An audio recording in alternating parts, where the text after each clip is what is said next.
Ya, hari ini kita udah mau ninggalin kota Tokyo. Kita akan naik Shinkansen menuju ke Osaka. Tapi sebelum kita ke Osaka, kita akan singgah di Nagoya. Nagoya ini adalah tempat dari cikal bakal Toyota, produk Toyota otomotif yang ada di dunia. Jadi ini adalah stasiun Tokyo dan sedikit lagi kita akan naik Shinkansen menuju ke Osaka. Tapi kami akan singgah dulu ke Nagoya. Gitu teman-teman.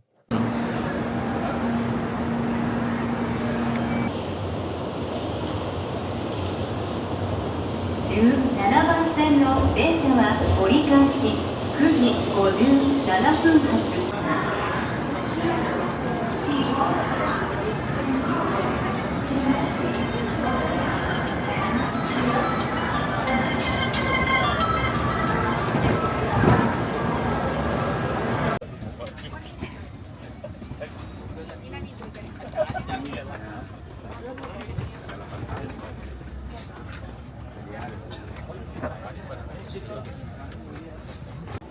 Ya, kita udah ada di Shinkansen. Dalam Shinkansen kita lagi menuju ke Nagoya. Nagoya, yang tadi saya sempat ngomong, jadi dari Nagoya kita akan kunjungi Museum Toyota. Tapi kita nggak nginap di Nagoya, karena setelah kita kunjungin Museum Toyota, kita akan lanjut ke Osaka teman-teman semua. Jadi ini adalah di dalam Shinkansen ya. Iya.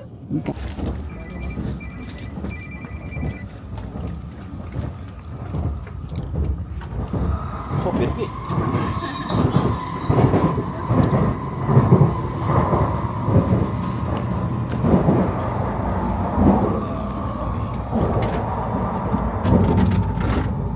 Right child will open. Please watch your step when you get on the train. This train is Nozomi number 231 bus for Shin Osaka. The Japan bus is not valid on this train. A special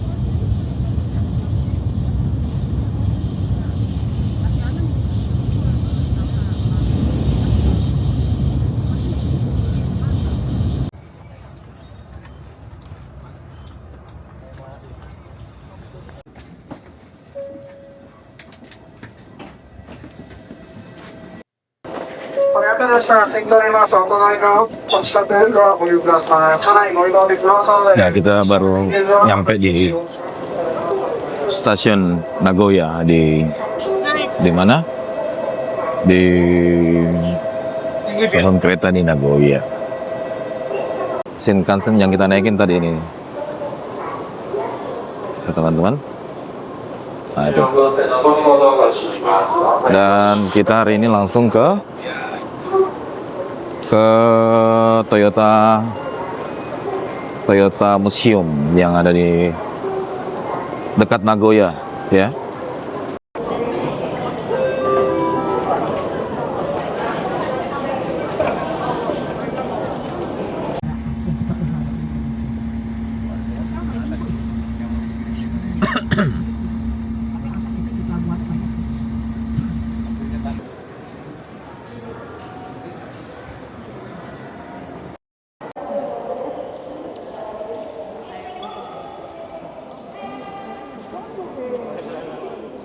Hari ini kita sedang berkunjung di Toyota Commemorative Museum Industri and Teknologi di kota Nagoya di Jepang, teman-teman. Nah, ini adalah pabrik, dan ini pabrik tekstil yang dimiliki sama Toyota sebelum Toyota expand ke otomotif, teman-teman semua. Nah, di sini kita lihat tahun 1911 Toyota Automatic Weaving Factory current this museum. Jadi inilah kondisi pabriknya, pabrik tekstilnya jauh sebelum Toyota memproduksi mobil di dunia.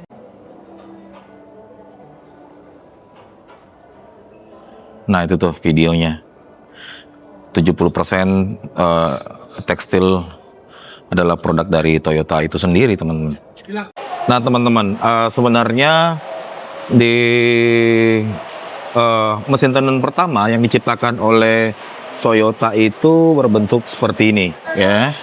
Jadi ya, ini mesin pertama yang menciptakan adalah Sakichi Toyoda atau Bapak Toyota sendiri. Jadi ini adalah mesin tenun otomatis yang dibuat oleh Sakichi Toyoda ya. Jadi Di situ juga ada gambarnya. Ini sedang dijelaskan.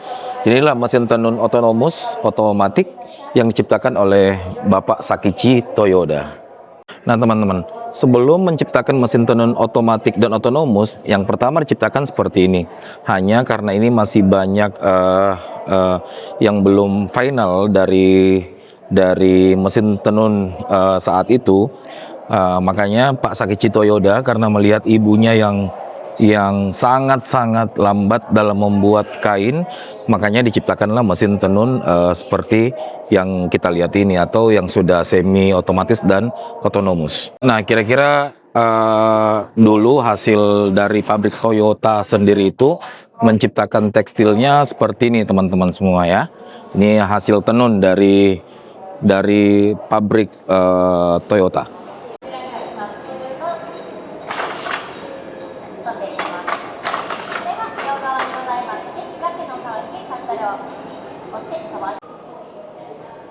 Nah, kalau teman-teman bisa lihat, ini semua sudah mesin tenun yang diupdate ya, untuk yang sudah otomatis, yang otonomus. Jadi yang tadinya kita bisa lihat dari ujung sana, dari manual, terus sudah pakai semi otomatis, otomatis sampai ke sini teman-teman. Tenis nih. Oke, thank. Nah, kira-kira begini. Nah, ini mungkin cikal bakal spare part yang ada di Toyota hari ini. Jadi saat itu Toyota Industrial Loom bukan hanya memproduksi mesin tenun, tapi bagaimana Toyota sudah berpikir menciptakan part-part ketika ada trouble dalam mesin tenunnya mereka. Nah, saya jadi ingat waktu saya jadi petugas spare part nih teman-teman. Memang ya dari dulu ilmu spare part atau persediaan barang itu di Toyota sangat luar biasa sekali dengan mengunjungi museum ini.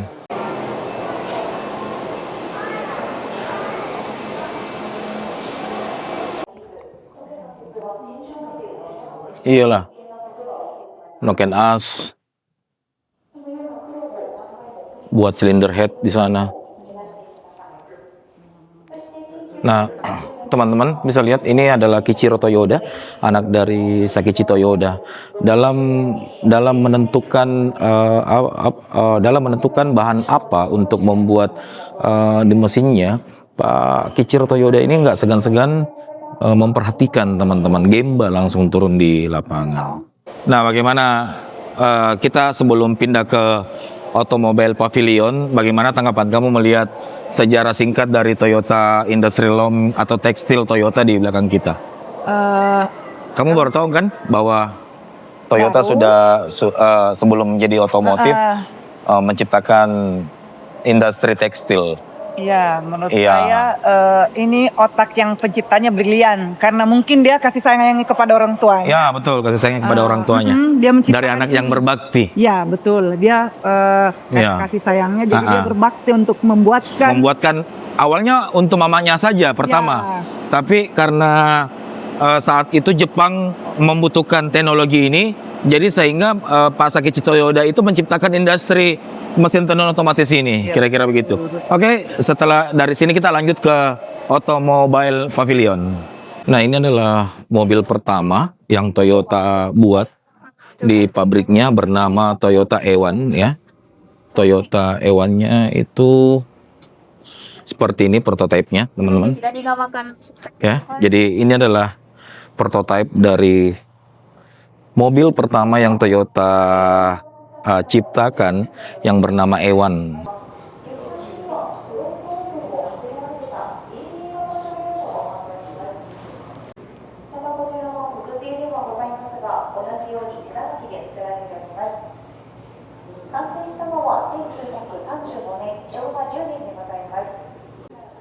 Nah, kira-kira jadinya seperti ini. Jadi ini adalah mobil 1937 pertama yang diciptakan Toyota, yang diberi nama Toyota E1 atau diabjak A1. Nah, Jepang berhasil, dan ini adalah mobil nasional pertama yang dibuat oleh Jepang, karena perusahaan otomotif pertama roda 4 industri di Jepang adalah Toyota, teman-teman. Nah, rumah inilah teman-teman ya. Dari rumah inilah Toyota pertama lahir.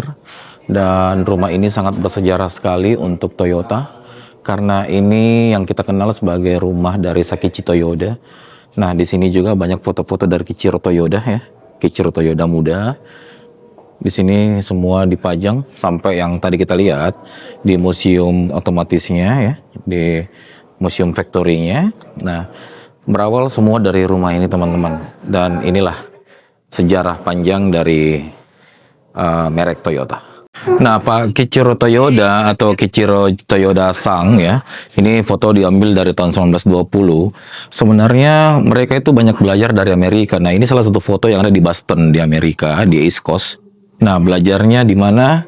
Belajarnya kenapa?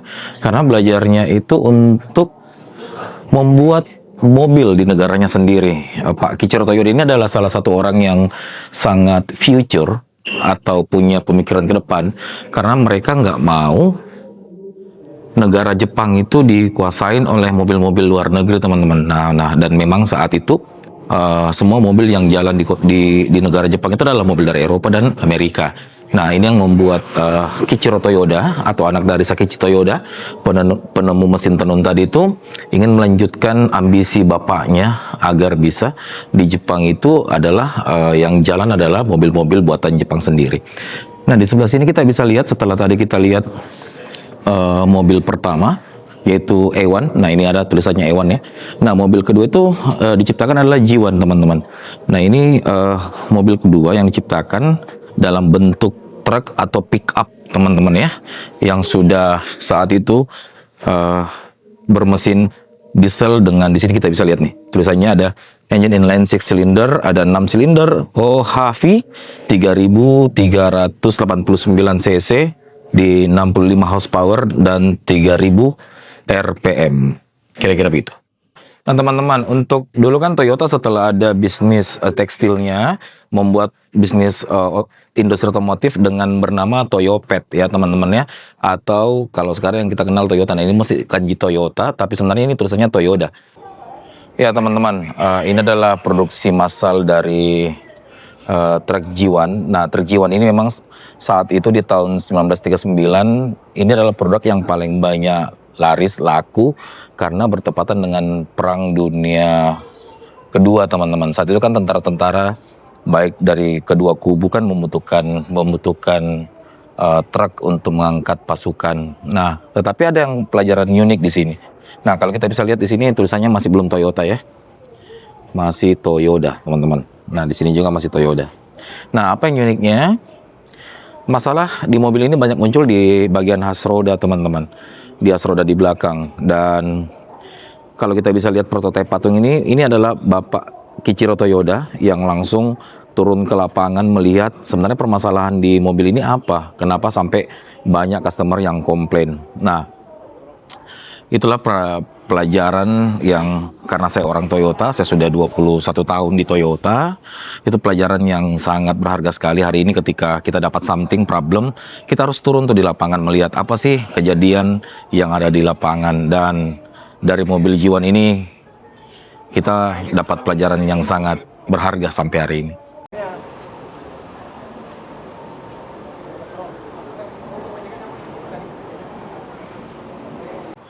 Nah, di depan kita ini ada Toyota Crown yang dulu namanya masih Toyopet ya, teman-teman lihat. Nah, ini diproduksi di tahun 1955 dan ini adalah mobil pertama yang Toyota produksi yang dijual di luar negara Jepang, teman-teman. Nah, kita lihat gimana, dan ini asli teman-teman ya, bukan prototype. Nah, kita lihat di sini emblemnya. Emblemnya masih tertulis Toyopet Crown, bukan Toyota saat itu ya. Ini dalamnya ya, kita nggak bisa sentuh, kita lihat aja dalamnya. Dan ini mobil bisa dikatakan kendaraan Toyota yang terlaris saat itu, karena mobil pertama yang diekspan keluar Jepang itu adalah Toyopet Crown saat itu.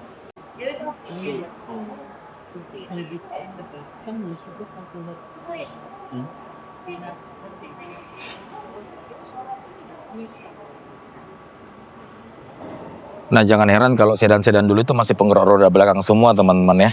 Atau rear wheel drive, karena saat itu kan belum ditemukan teknologi seperti yang hari ini. Dan ini masih Toyopet Crown yang memakai rear wheel drive.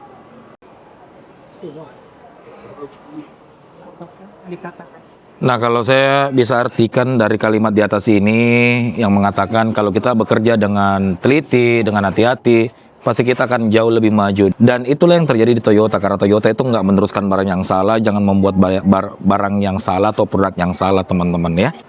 Ya, ini mobil pertama yang karena di awal 70-an kan banyak mobil yang crash dan banyak mengakibatkan kematian.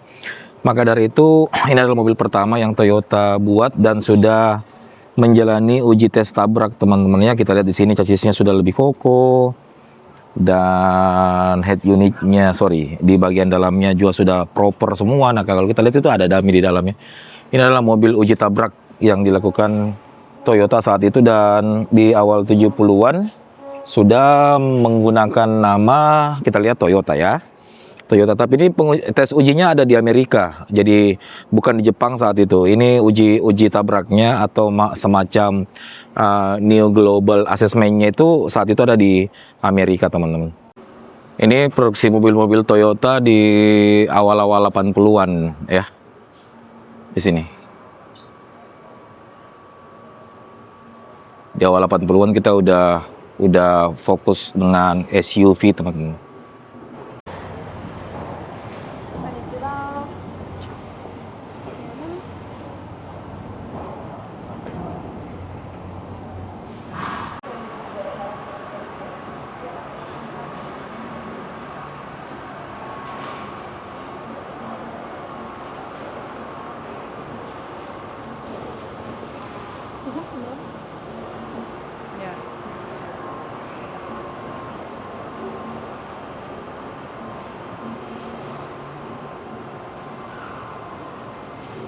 Jadi di awal-awal Toyota rilis mobil, nah ini dimulai dari awal.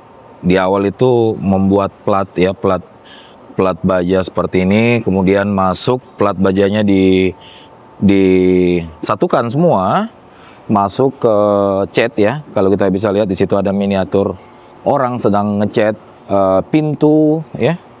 Terus kita jalan lagi dari proses pengecetan, masuk ke pemasangan kaca dan aksesoris lainnya ya. Di sini si bapak ini sedang memotong kaca untuk mobil tersebut ya, kalau kita bisa lihat. Dan setelah itu pemasangan sarung jok atau yang berbahan lembut di mobil tersebut yang dilakukan manual semua saat itu. Ini ada contoh sarung joknya.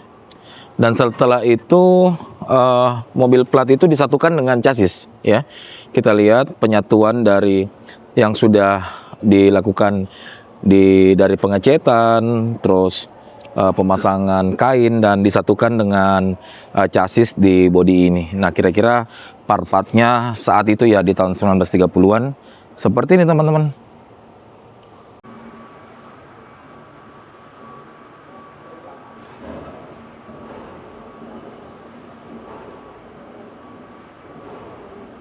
Nah, ini Toyota Corona pertama, teman-teman.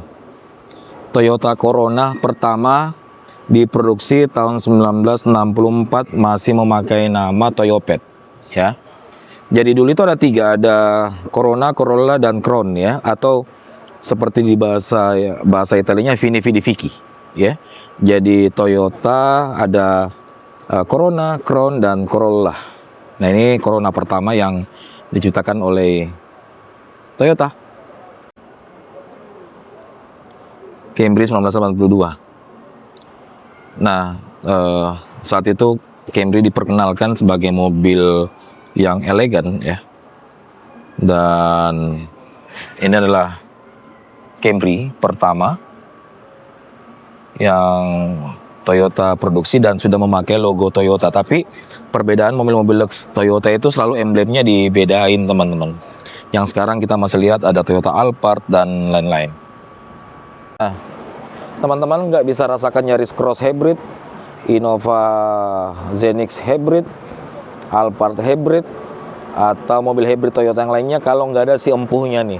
Ini adalah Toyota Prius. Prius pertama kali tahun 1997 yang menggunakan mesin hybrid. Jadi, mobil hybrid pertama di dunia yang diciptakan Toyota adalah Prius ini. Dan Prius adalah mobil pertama yang menggunakan mesin hybrid di dunia, teman-teman ya. Jadi bukan hanya di Toyota tapi di dunia. Nah, cikal bakal dari hybrid mobil mesin hybrid itu diambil dari Prius. Nah, tampilan Prius tahun 1997 ya seperti ini, teman-teman. Inilah mobil hybrid pertama.